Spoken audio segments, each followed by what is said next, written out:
right. Hello, and welcome to the We Are One Family Podcast. Today, I'm here with Rue and Lauren, and we are here to dive into more of our amazing deep chats. And today we've decided that what's really coming up for us in our energy fields and what's been coming up in our own conversations is breaking generational patterns. And not just within ourselves, but supporting our children along that path and breaking their own patterns that come up, maybe that aren't coming through us, but that are coming through things that are around them. And so this topic has been desiring to unfold through us for weeks now. So I know that we have a lot to say and so many angles that this conversation can go. Yeah, I mean, feeling so much from, I think generational patterns are not just in what we feel today. I think some people don't realize that it's actually coming from generations.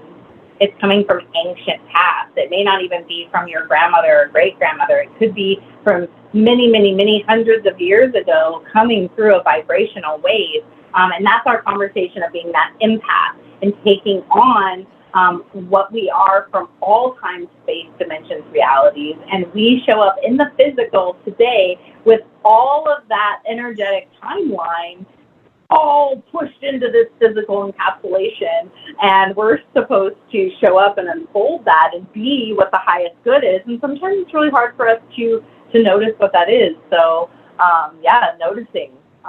noticing what some of those are. So for you guys, what do you feel?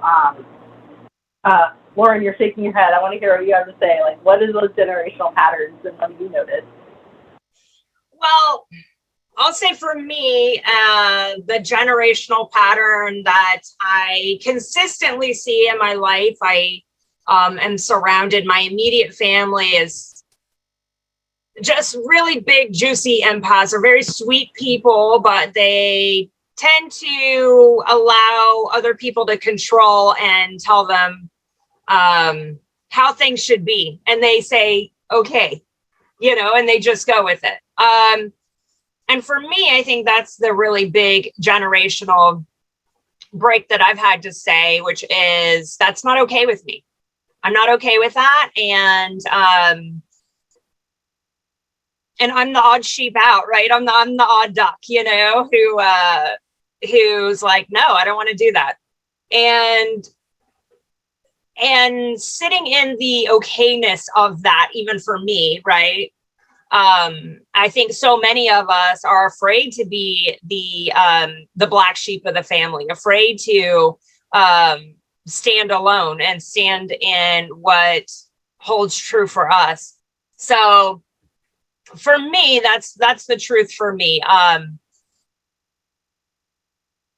My family's been inundated with narcissistic patterns, and for me, that's been a real pushback that I've had to break, and not allowing manipulation around me from other people in my life has been the generational pattern that I've broken. And then teaching that to my children, that it's not okay for other people to manipulate you and pretend like they're your friend, right? That's not a friend. So that's the big one in my life. How about you? Yeah, I want to expand on what you're saying, because there's so many different layers to what you've just shared, right? Especially in today's language and what the kids are doing today. When you're thinking about manipulation and gaslighting and ghosting and like all of these slang words that the kids use today, and we can constantly are learning new ones, because as time goes on, language evolves. At the end of the day, it's those core concepts of I'm a people pleaser. And my family has a habit of people pleasing.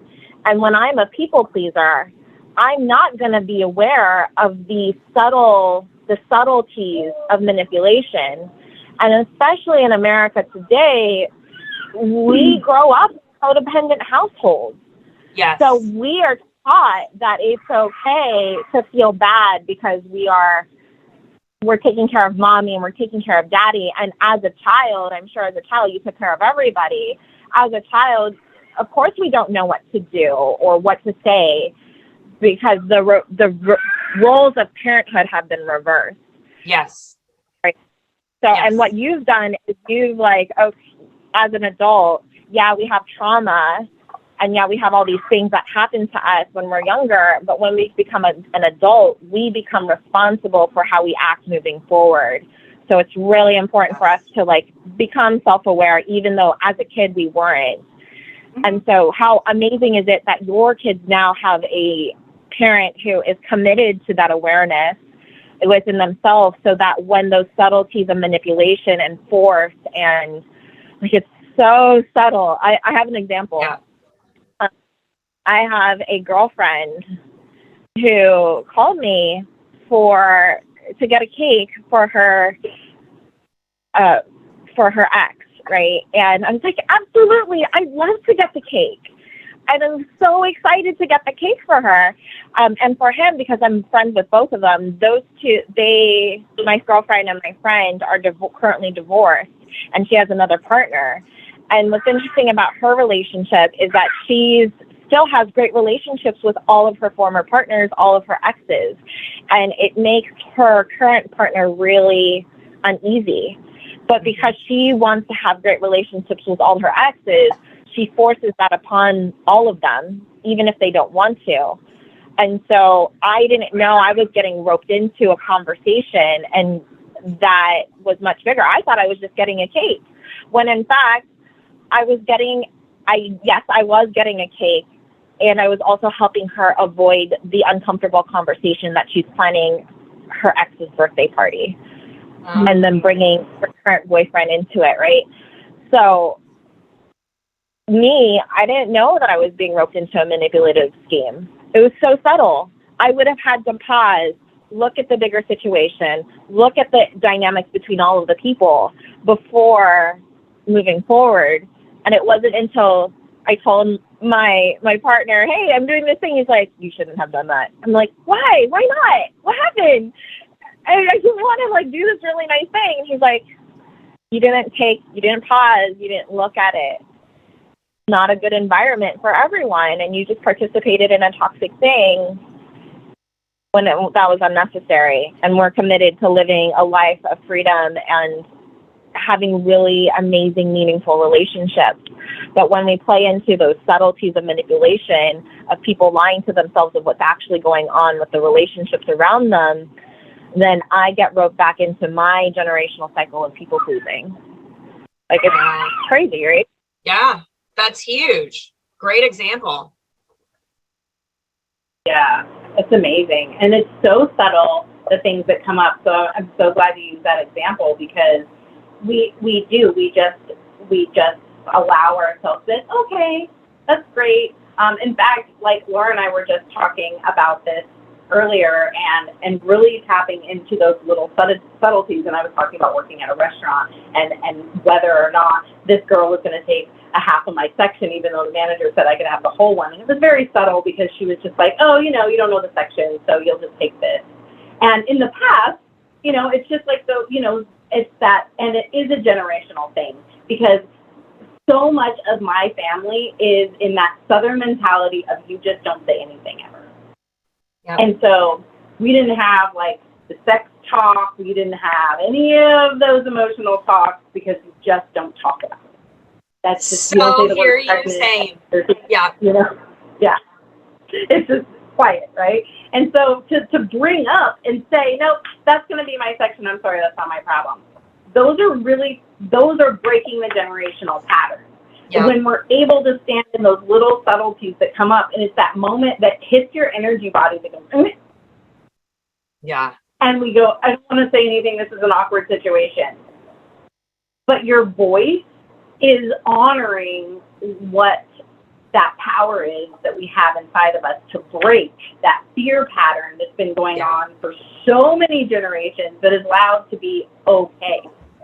It's said actually that it's normal, that this is the way it is. That's just the way it is. People just do that. No, it doesn't have to be. And I think that if we use those conversations and allow it to be, oh, it is what it is. And honestly, I went through a phase of it is what it is. No, that's not really a good thing. It's not in the flow of the river. If you're saying it is what it is, then you're actually in that swirl, caught up in the gunk with the trash. And I think that the wording is really, really important to sit in, because I think that's something I didn't even notice, because I thought it was cool to say it is what it is. But really, it's not allowing the flow. It's really cool to see when the kids get it, right? So there's this amazing 12-year-old that Erin and I know. Her name is Neva Lee Rekla. You can visit her on Instagram, Facebook. She's amazing to hang out. She's committed to inspiring 1 million young kids to become entrepreneurs. And so what she talked about, she told me a story about her and her grandfather. And her grandfather is very conservative. So he grew up during World War II. He's just got a really conservative mentality. And this 12-year-old is exploring her gender, their gender, and she's gender fluid. And then also exploring her sexuality, like does she resonates with being asexual, right? There's all sorts of labels for this. And what she was saying when it came to that, Nobu just came into play. This is Nobu, speaking of children. Yay, there you go. There he is. He's in and out. He loves Neva. So when it comes to these kids figuring out what's being a people pleaser, what resonated with me with what she said is, when I say nothing, I'm basically saying that I agree with whatever is being said.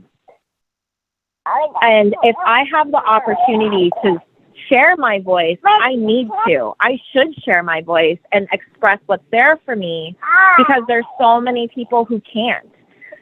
And we identified that, there's a lot of people who can't say anything because it's a matter of life or death for them. But living in America, having amazing parents who allow us to express, who allow us to speak freely, and then also are there for when we do speak freely and there are repercussions, because there's always consequences for what we share, that they're there to help us discover what was appropriate, what was not appropriate, and like really break down what happened in the miscommunication, if miscommunication happened. So, the not speaking is almost as if you're agreeing with whatever was there, even if you don't. Yes. I could not agree more. In my family, it was, we don't make a stir, like we don't do that. We don't make a fuss about things. And it was this like big blanket, like, we don't do that. We're too good for that kind of thing. But you're right. If we don't make a stir, if we don't speak our own truth, speak our own voice, whatever it is, then we are acquiescing to whatever the case is that, that's being thrust upon us, whatever decision or agreements being made. Right. So I think it's important that we do speak up, and each one of our voices matter, and what we feel matters, what our perspective is matters. And I think that's all valid. And especially for the children. You, Lauren, when did you, because it always starts with us, right? As parents, we can't teach our children if we're not aware. So when did you, what happened for you that had you go down this path of, I'm gonna break generational trauma? Because that's not a common conversation. No. Well, it's a long story, but I'm happy to share. My mother married a not very great guy, and so a narcissist, when I was 2. So from 2 to 12, I was in a very abusive household. And so this dysfunction, this people pleasing, I couldn't speak my own voice as a child. I couldn't, speak my own mind, all those things. And so she finally got away from him when I was 13. And things, the dark cloud kind of parted, and I was like, okay. And then I was in, teenage years, and then you're into young, 20s and all of this. And I was dating men who were abusive as well. And that's because I was a kid, in that abuse and hadn't dealt with it myself. And I found myself in my young 20s as an aspiring model, and had gone to New York, had taken a portfolio with me. Oh my goodness, a little one. Yeah, Lily. Little bitty. How cute. Hi, precious. How sweet. How old is she? She's 3 months. Oh my goodness. So sweet. So, yeah, I found myself in New York, and I was dating somebody who wasn't the best, and but I didn't have anybody up there. I was alone, and basically lost a job one night because the manager was a jerk. I was in a restaurant. I was a bartender, and he was a total tool, and he fired me that night because I made a mistake. Well, humans make mistakes, but I wasn't going to back down to him. So he fired me. So I went back to the guy I was dating, and we were in an argument, and he strangled me that night. I was sitting on a bench. I'm 6 foot, by the way. I'm not a small woman. So I had to be sitting somewhere for him to get his hands around me and for that to be a dominant thing. So yeah, he strangled me that night. I was in such shock because I was not expecting it. This wasn't I'm going to kill you move. This was I'm going to try and scare the shit out of you so I can control you move. And, my adrenaline was pumping so hard. And I remember like looking up and thinking, God, if I get out of this, I will never be in this position again. Like, this is done. And that was the night everything changed. I packed up my stuff right then and there. I called the only friend I had in New York and asked her to stay, and got the next plane ticket out. But from there, it really changed everything because this is not a game I'm willing to play anymore. So I had to move back to Texas and deal with my own stuff, right? But I see it everywhere. Like, and we all have our story. And now I help other women do the same, right? That are in those situations and alone and trying to figure out, don't have any support, all of those things. But I see it regardless. Everybody has a story, but I think we're all trying to figure out how to come out of the pain of the past and move into our power. 100%. Yeah. I think that it's really cool to hit on that, because I think most people aren't realizing where a lot of these emotions and stuff come from, and that they are deep-seated, and that we are holding on to them, not only, again, from our childhood, but also big time from our childhood. This lifetime has a huge impact on what we're holding on to. And so many people run around going, I'm feeling anxious now. I'm emotional now. This is what today looks like. And, really pointing out, okay, well, what happened when you were 7? Well, what did that matter? Like, these interviews come out, and like, people are really, really against wanting to go, desiring to dive back into what was happening for me then. No, I don't need to go there. That's over. Yeah, it's over. And there's a perception that you're holding on to in that time, space, dimension, and reality, in that specific space. It's actually in your energetic field. And people, because we aren't aware of our energetic fields, and that they are actually a muscle, just like the muscles in our arms, we don't realize that it's actually a part of that. So it's like you're leaving a part of that muscle atrophied in your arm just because you've just chosen to not go there. And it's literally, that's actually kind of a cool way for me to word it, is a perception upon that moment. Because if we can open our perception of that moment and go, oh, I now see where my mom was at in that moment. I see what she was going through and the options she had, and possibly you can put yourself in your parent or friend or whoever was there in that moment. You can put yourself in their point of view, and you can release yourself from so much trauma going, well, maybe I would have made that same decision if I was my mom.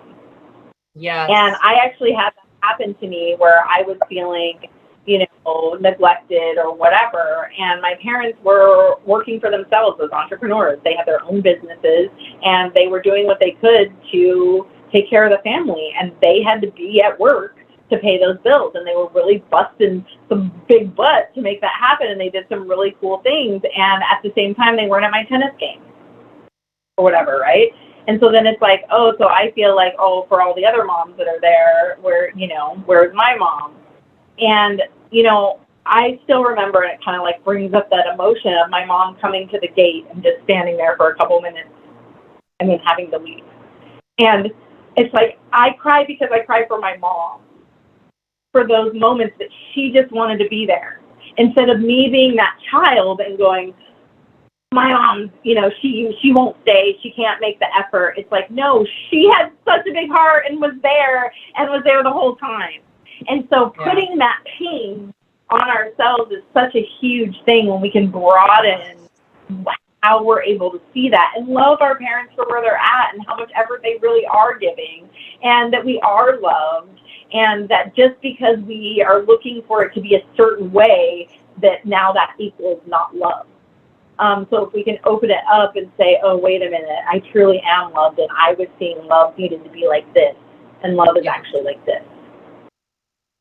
I so love that. I think that's so valuable because children internalize, they personalize, right? So when we can go back to those situations and look at it from a different point of view and look at it from the parent's point of view, there's so much value there, because as a child, you don't look at it from anybody's perspective but yours, and you internalize it. Right. And it's not always what happens to us in childhood. It's what we make it mean about us.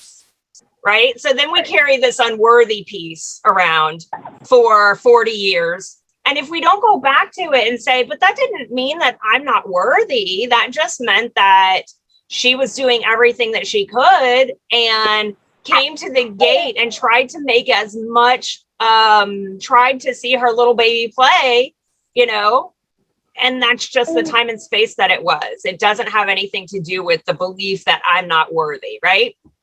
And when we can release that, things change, right? Things change for our now and for our future. So that's huge. Yeah, that expectation, I think, is the word that's coming up around it now that we're like bringing it forward. That like creating an expectation is not powerful.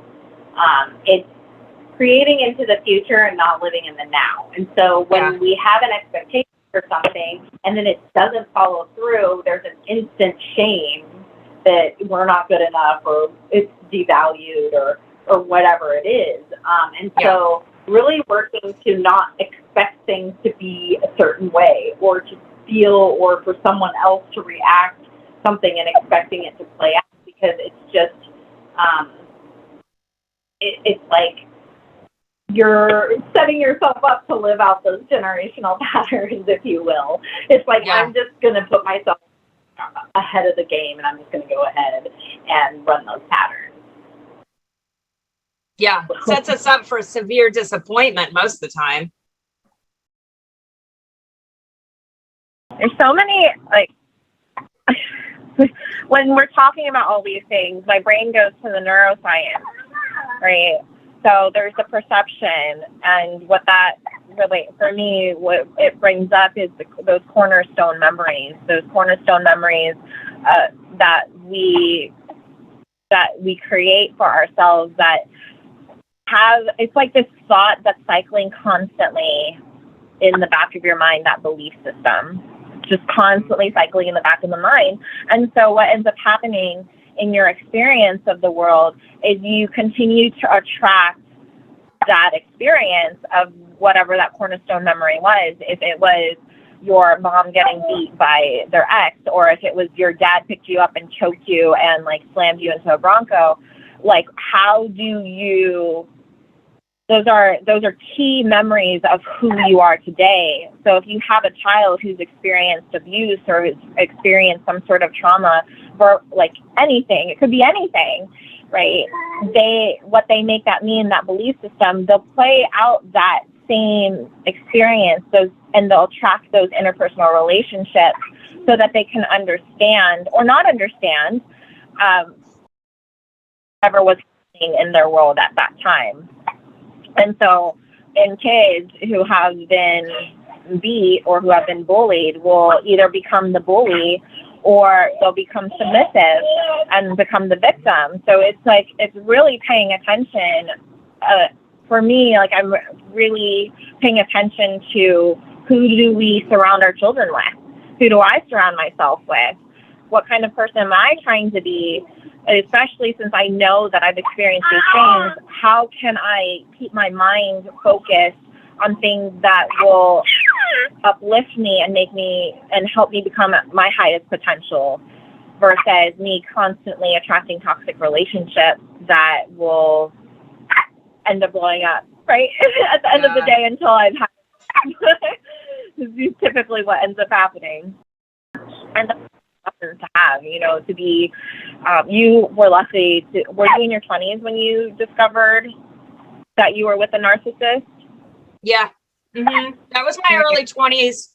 And then I went through another, I isolated after that event and really had to do some deep, serious interpersonal work to kind of untangle that weave, that web, you know, and raise my consciousness. You know, I read a lot. I studied, and did a lot of my own shadow work to try and uncover those feelings, right? Because feelings are always underneath the driving force of our behaviors. So, and absolutely who we attract as well. So that was huge. Yeah. Well, and it's great that it was in your 20s versus like some people never ever discover that for themselves. And in this conversation, we've talked about like there's a physical reality, there's something tangible that we experience, something happens.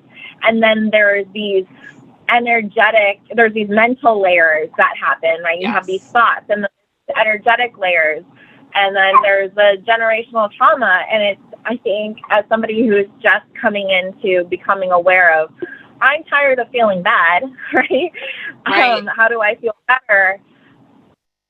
There's so many different ways to come around it that are so useful. And sometimes detaching from the physical reality of it, sometimes detaching from the mental ability and like going straight towards the energetics of things. Because you can go into, I feel, this is Erin's realm of expertise, so I'm going to revert to Erin on explaining the energetics, because I'm like, everything, my perception or like how I'm learning, definitely the foundation was started learning and playing around with Erin on discovering what these things are and then expanding from there. So, can you help create language around that? Yeah. No, it's so cool because I'm feeling like these two energetics going on here, because there's a couple different things that are just really, really important to like wrap around and bring into this knowing around these generational patterns. And I think one of those branches is a little out there for a lot of people right now, and the other branch is a little bit more tangible. So I'll go with the tangible branch first. The tangible branch that I'm seeing right now is that difference between being bullied and being the bully.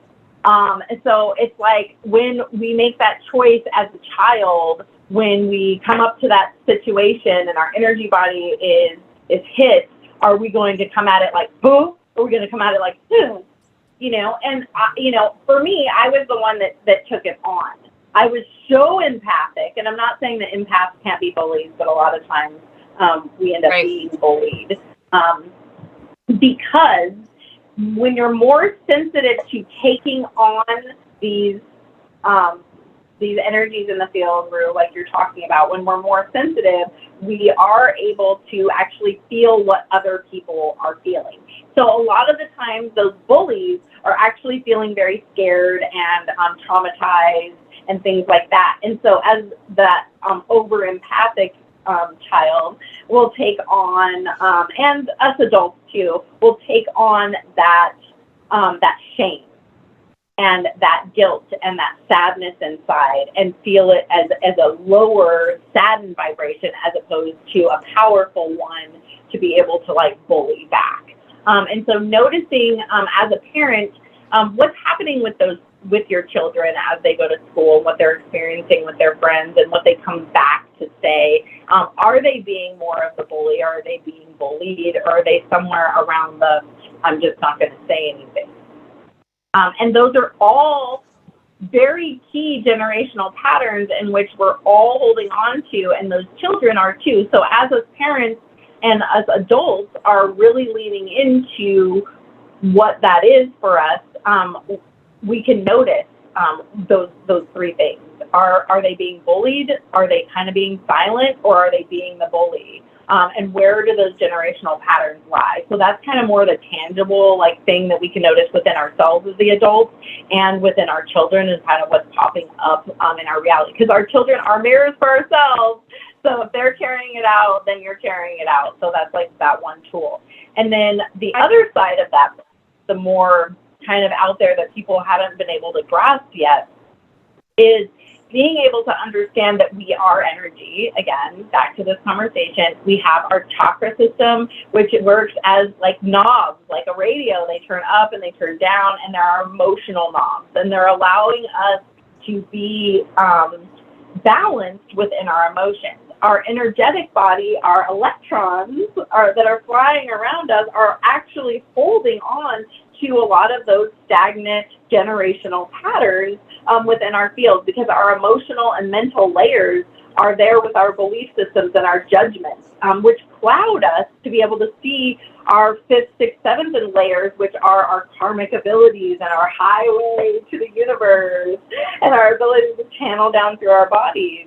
And so in that tangent, our awareness around that body, learning and understanding, it's like we go to biology class, we take science class, we learn that we have a heart, we learn that our skin is an organ. It's just like learning that our chakras are a body part, our outer body layers are a body part, and we just need to take them to the gym and pump them up a little bit. It doesn't have to be so woo-woo, and it doesn't have to be so far-fetched that we do act as energy and that we can see these as muscles. So learning more about that and diving into some of the things that we do here at We Are One, our projects at Youth Inspired, at Little School, some of the things that Rue is doing with little entrepreneurs, and really diving into understanding about how we work as energy and how we work as creative beings in this world is a way to tangibly notice and start diving into that other leg of how am I being bullied? How am I being the bully? How am I not using my voice? And really bringing that and tying them in together, because really it is one branch. But the world as we are now, we need to bridge it into allowing these unbullied factors, these emotional factors, into there's an emotional imbalance going on that we don't need a pill for, that we don't need a doctor for, that we can actually manipulate within ourselves. Yeah, I love that. I think in so many ways, this society's really taught us to be, just like you said, bullies or bullied. I think of it as the perpetrator or the victim, right? Where we've got to either control or be controlled, and neither is the case. I think that if those are something that you're seeing in your reality, then it's time to go back to the inner drawing board and say, where am I out of alignment? Because this is an ego imbalance is what it is, right? So whenever trauma happens, it doesn't affect our higher self, it affects our ego self, right? So if you're feeling that you're either less than somebody else or greater than somebody else, then there's an imbalance, and it's within you. It's always within you. And that's what the universe is trying to show us by these experiences. And so it's time to turn within if you're experiencing that. And I think that's really key. Yeah, I like that. You're either being controlled or being controlling. That's what I got from that. There's a really great study by Dr. Kaufman who talks about, it's called the Kaufman triangle, and they use it a lot in movies, actually. And what this is, it's Lynn Forrest actually has a really great article. It's called The Three Faces of Victims. And what it is, it's an inverted triangle where you have the shadow mother, shadow father figures, which are the rescuer and the persecutor. And then you have the victim's child, with the victim, that's the child, right? So you have the rescuer, the persecutor, and then the child. And the argument here is that each one of us oscillates between those three when we create drama in our life. And that's where those are those situations of conflict and confrontation where we go into one of those positions and then we speak from that position. And what's really important is, I think it's so powerful for parents to find out where they are, where they start drama. Because even if you're a rescuer is always trying to be that knight in shining armor, but then they can be like that overbearing mother who is trying to like make things happen, and then when they're not able to insert themselves into their children's lives or into their partner's lives, they feel bad about themselves, and so there's drama, right?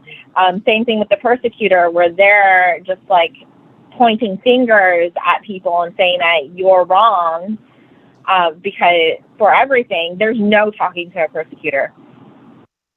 They have to develop that awareness for themselves, and most A-type personalities, most CEOs and entrepreneurs tend to be persecutors. Not all of them.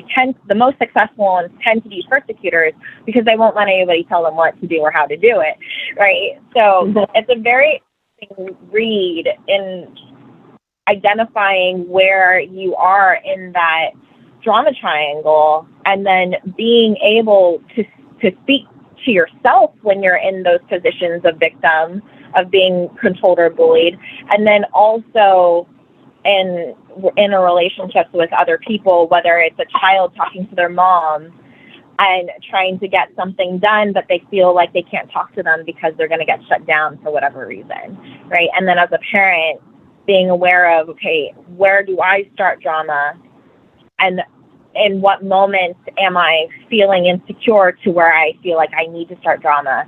And it's a really interesting conversation when you get that and then are able to link the ego and how the relationship with the ego in that conversation. So yes, I love that, Rue, because I found the drama triangle about a year ago, and I still use it consistently in my life if I fall in one of those roles. I'm constantly aware of it. I see it in the patterns that play out in us societally as well as interpersonally. And I now recognize if I'm playing in one of those roles, I'm not in my heart space. I'm not in who I am, right? I'm playing a role. And I think that's really important. Because once again, those are patterns that we've picked up, that we've learned, and that if we can be aware, we can move out of as well. Yeah, I love it's huge. I love that it's like we're really honing in on the details of how to get through this. And I think that's what we really would love to share from our hearts to the world, to everyone, to be able to break through. And it's like, you know, bringing up what those three things I was saying is that triangle that we're all talking about now. And it's like, that's what it is. It's not that we're stuck in it. Yes, I spent a lot of my younger life being the bullied, but I definitely spent part of my older life being a bully. And it's because we grasp all of it. We are it all. And being able to see that is so huge. And the universe is giving us those mirrors all the time. And it's when we're able to go, oh my God, that's me. Oh my gosh, that person in front of me is me. And I actually had a situation with an ex-boyfriend where I had gotten out of what I felt like was a narcissist situation, and I got into a new situation which was not so much that way. And in the end of it, the guy was like, he was having this emotional moment. He was like, just this, I just need you to this, I just need you to this. And everything that came out of me was the narcissist, was my ex, was everything that was him to him. And I saw myself on a whole nother level. Yeah. In my boyfriend at the time. I was like, oh my God, no wonder my ex was like, I need to get away. Because I was too much emotionally, and I was unable to hold that within myself. So I believe that, like, we can shift ourselves, and that doesn't mean that some narcissistic personalities are here to change themselves. Some people are not here to evolve past this consciousness. Like, so when we say this, like, I, you know, in my very heart of selves, I like to say that everybody's an energy being and they all can do it, but not all of us came down here to do it. And so I have to honor that too. And so sometimes cutting off those relationships is the only answer. And sometimes there is an ability for each one of us to see both sides of ourselves and say, oh, wow, I was actually being a narcissist. Oh, wow, I was actually being a bully. And say, wow, I'm not going to do that. And that's the value of that choice and that responsibility that we have to honor what we have in ourselves, is that we are all of it, and that it's okay to accept that we're not perfect and that we can grow past it. Yeah. I really love too, because, like, as we're going through this conversation, I'm so aware of there is no right and there is no wrong when it comes to being who you're here to be, whatever that is for you.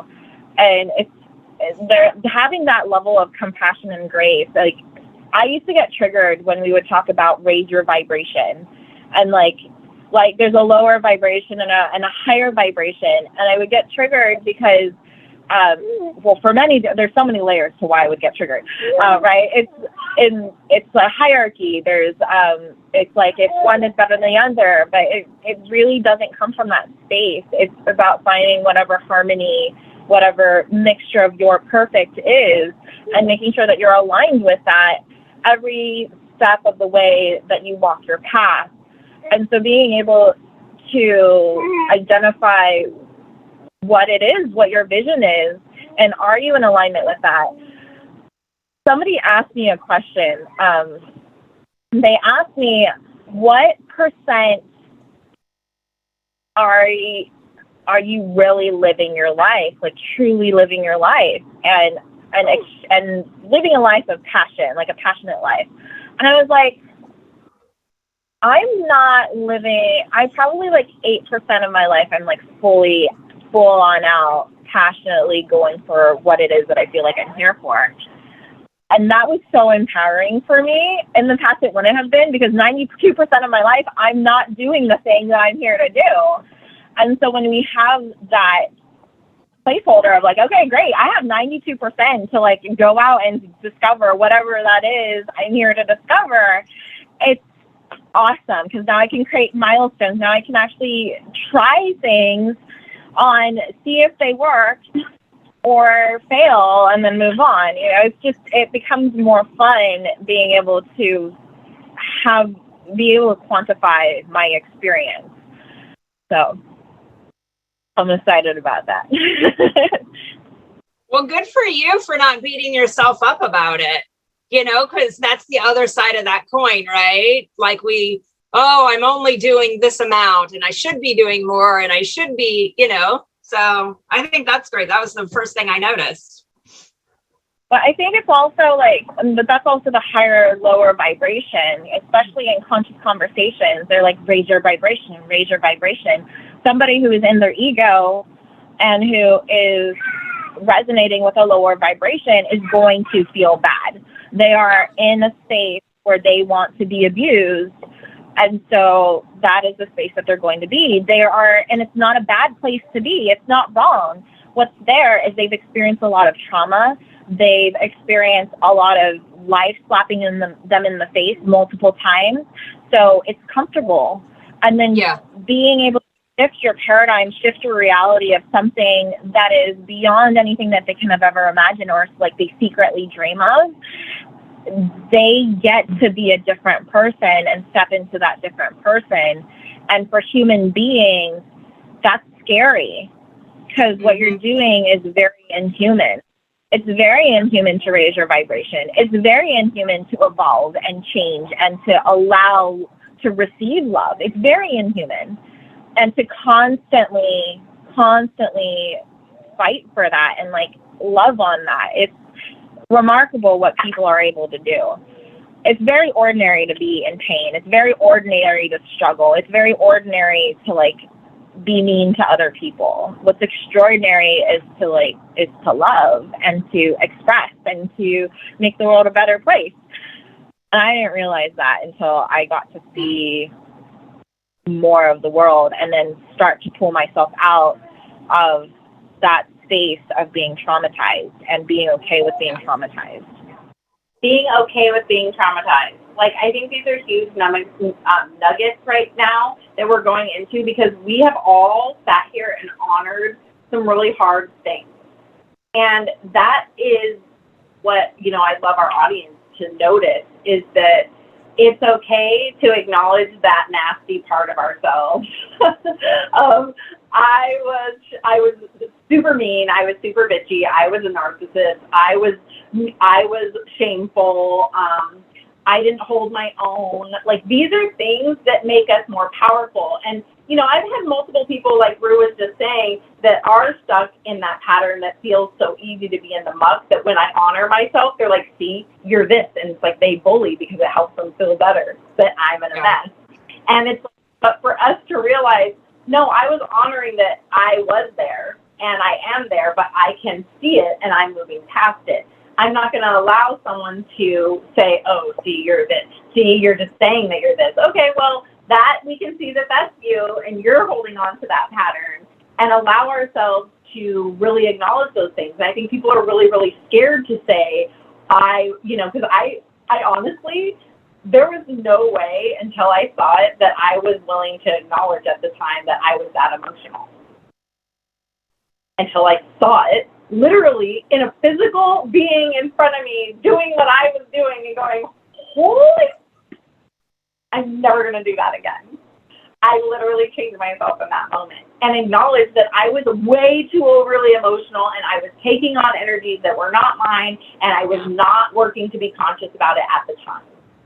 Yeah. And I think it's super powerful for any of us to be able to acknowledge how much of a mess we were in and go, wow, I grew past that. It's not downpouring or so these things.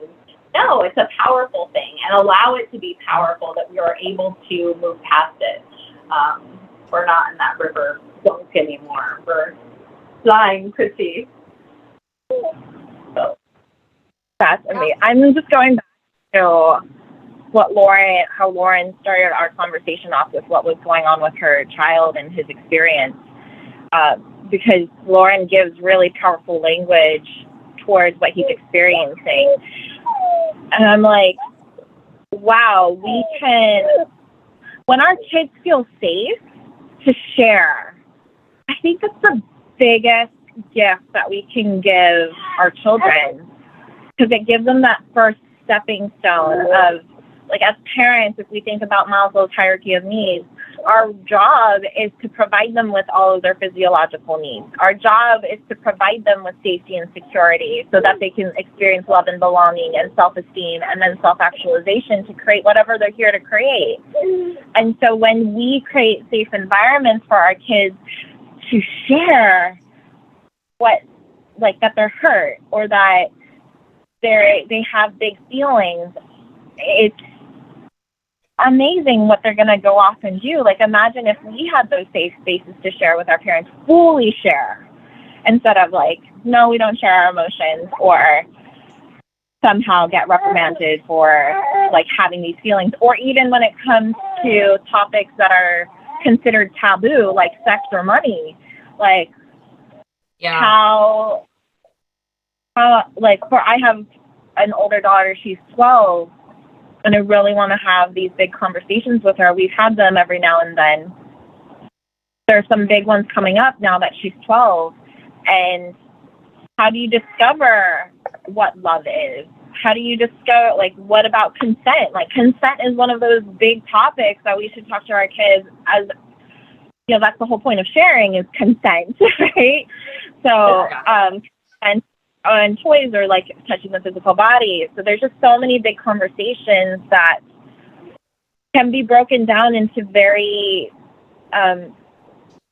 simple and very simple foundational lessons. I love that. And I think really talking, you know, really pointing in on talking about that body awareness and sexuality awareness and boundaries and things like that is really, really important. And it's been something that a very high percent, I don't know what it is, of our society avoids those conversations. And then they think it's being talked about in school, but I'm sorry, I think it's pretty much been taken out. And so I don't know that it's really being covered. And I think that there's this perception in society that it's being taught at home and that it's being taught in school. So schools think it's being taught at home and home thinks it's being taught at school. And really, there's a lot of us running around going, I have no idea what's going on. And I think some of our generation feels that because it was ripped out of our school system at most of our generational age system. And then our kids now, they're dealing with it on a whole nother level. So for us to bring out the conversation of it's not being talked about, it is our responsibility. And it's like, you know, I think there was a point in my life, it's like, oh, wait, I'm an adult. Oh, wait, I'm actually 40 now. Wait, it's my voice. It's actually like, you know, who else is going to say it if I don't? And really leaning into what my voice is around what needs to be spoken. Because I think there's been a lot, even for me, to say, oh, wow, this is really hard to talk about. But somebody needs to talk about it, and we need to create some sort of space for it to be okay and for it to be accepted. And I think that that's, you know, what We Are One is about, what this family conversation is, why we're on here, why the three of us have discussed about even having these conversations, is because it needs to be the normal, and having those sexual conversations and relationship conversations with our, you know, younger youth, because it's coming in. I mean, there is laws in our schools right now in certain states in the United States that allow, you know, sexual transgender therapy within schools without parents' consent. And this is happening all across the nation. And so if it's being talked about in the schools without parents knowing about it, then parents need to be aware that this is a conversation starting at the age 8 in some places. And so for us to be really tapping in and letting it be normal and letting it be okay, like if there's any parents that feel that, please knock on our door, send us a comment. Let's help however we can to create this conversation being normal for our youth to stand in that power, because I definitely felt like I had to really dig through the mud to stand in my power over it. And man, if I could stand in my power at a younger age, whoo, I don't know what I would have been, but to allow these kids to stand in their power now is such a huge thing. Yeah, I think for me personally, I'll tell you the truth, I don't want any part of the school teaching my children personal matters, to be quite honest with you. Just straight up blunt, that's my job. I will teach my children that it's okay to come home and talk to mama. Tell me everything you need to tell me. I'm a safe space, and I'm here to be a sounding board for you and walk you through whatever that looks like. Because the truth is that what's right for one family is not going to be right for the next one, right? And so our job as parents is to really help the child navigate what that feels and looks like for them, and be okay with them voicing that and standing in whatever is right for them. And I don't think it's the place for the schools to do that, nor do I allow them to have that responsibility. I will take that gladly. That's my duty as a parent. And that's that. Yeah, 100%. I mean, and I also acknowledge that there are parents, especially today, especially with COVID and being a part of all of the moms groups and just really seeing and hearing what parents are dealing with. There are parents who work all the time who don't have the freedom to have their kids with them and to raise them with those values. And so they revert to the schools to hopefully teach them those things. It's just, we're so overstimulated as a society that these conversations, albeit they are getting talked about, we just need to keep talking about it. I don't care if we've had this conversation 100 times. We're going to have them 100,000 times because it's so, our humanity is still suffering. And if humanity is still suffering, we still need to talk about it. Like, that's just what it is. And if I have the opportunity to create a world where my kids can have other people in their life have similar conversations or be open to this kind of conversation and not get shut down, to discover what's true for themselves. Because until they're developmentally, they are still discovering what's right and wrong. They're discovering what is real and what's not real. And until they're 13 is the age where they start to develop independence and independent thought. And so just watching your children develop as young adults, to function in society, there are different conversations with different levels of appropriateness at every stage. We can have the foundational conversation from a very young age, very sharing is caring. But if you don't want to share, you don't have to share, just say no. And then we'll teach the kid that, not right now, we'll wait your turn. Forcing kids to share when they don't want to share is not, I don't think it's appropriate. Yeah. They have feelings, having to getting things out of each other's hands. Yes, there's a conversation to be had there, very young age. And then as it gets older, it becomes, actually what I'm finding today now, I'm going back because there are children that are getting sexually abused. And so, teaching them at a very young age that if it feels uncomfortable, if they feel bad, or if they're if somebody's touching their private parts, that it's not okay, and appropriate ways of how to express that it's not okay for them so that they get heard. There's so many things happening right now. Yeah, this is a big topic, I think, for me in my house as well, because I was sexually abused as a child. And so this is a big one for me. And I tell my children, I've told them always, because this is one thing that we're not taught. And as empaths, your gut knows before your head. Your gut always knows. If something makes you feel uncomfortable, you need to, I don't care if it's a reason, find an excuse, come up with something you need to get out of the situation. And this is something that I talk to my kids all the time about. I don't care if this is your best friend's parent and they put their hand on your leg. If that makes you uncomfortable, move your leg. I don't care what it is. But I talk to my kids about this because this is important. Your gut knows before your head. This goes back to energetics, and this goes back to our body and trusting and listening to ourselves, right? And validating how we're feeling.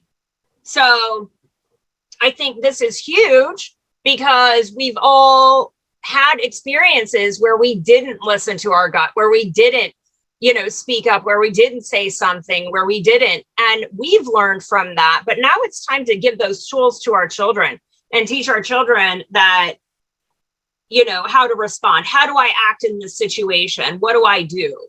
And I think that's huge. This topic is so huge that I feel like we could talk for a whole nother hour. So we need to have a whole thing on this topic because that sexual abuse or, intimate trauma is something that is super huge. I also went through with my female babysitter, and there was a game that was played. So there was a lie there that we thought we were playing a game. And so, there's so much there that I didn't realize there was trauma until many years later, and it took a lot to get through that. But anyways, I feel like honoring these things and really diving in is what this topic is about, is those generational patterns. And some of that sexual abuse has been going on for years and years and years and years. And so that is like a whole nother tangent on this. And oh my gosh, you guys, this has been so awesome. I think we have come down to our last few minutes. I think that there was so many nuggets and takeaways from today. I think, that being able to use our voice, say that the muck is okay, say that we've been all of these horrible things, that is okay, because we can also move past them. And as long as we move past them, we're not that person that we used to be. We're always evolving, and self-love is such a huge thing. So many nuggets, I can't even think of them all. Is there anything that either one of you want to share really fast before we close up for today? And get excited to dive into what's happening next, because what we were just diving into, I feel like there's so much more to come. So juicy. So, I just want to say, that love on yourself. It all comes down to self-acceptance. We've all been through, really trying times. We're coming out of it, I think. And I think if we can just accept where we've been, love where we've been, no matter who we've been, we're all changing, we're all evolving, and this world's going to be a better place. Dang it. It will. we have anything to do about it. That's so true. Man, we've got a group of really powerful people, just saying. It's really cool. And I really love the message of love. We fight so hard to love those pieces of us that we've learned to hate. And this is a really great space to discover and explore what that is. I really love participating in the Mother Tree conversation. So if you're looking for community, find Mother Trees. We really want to help as many people as possible. So if you found healing or got a great idea from listening to us talk about what we're dealing with in life, subscribe, comment, let us know what you want to talk about, because we love talking about things. And if you want to be part of the conversation, let us know, because we also want to make new friends. Yes. So many new friends. We feel you guys out there. We feel the need in your hearts. Knock on the door. We're excited. The more we get likes and subscribes, the quicker we can get to our lives, which is what we're really excited for, because we really want to bring you guys in on this conversation. So help us get there. And if you're looking for that private chat, Mother Trees is definitely the place to do it. And think of yourself as that strong anchor tree. The Mother Trees is just a place for if you are a mother, or if you put a project out into the world, or if you just feel like that there's a safe space to talk. Just because it's called Mother Trees doesn't mean you're not invited. So thank you all for being here, and subscribe. We'll see you next week, and we're going to have more to say.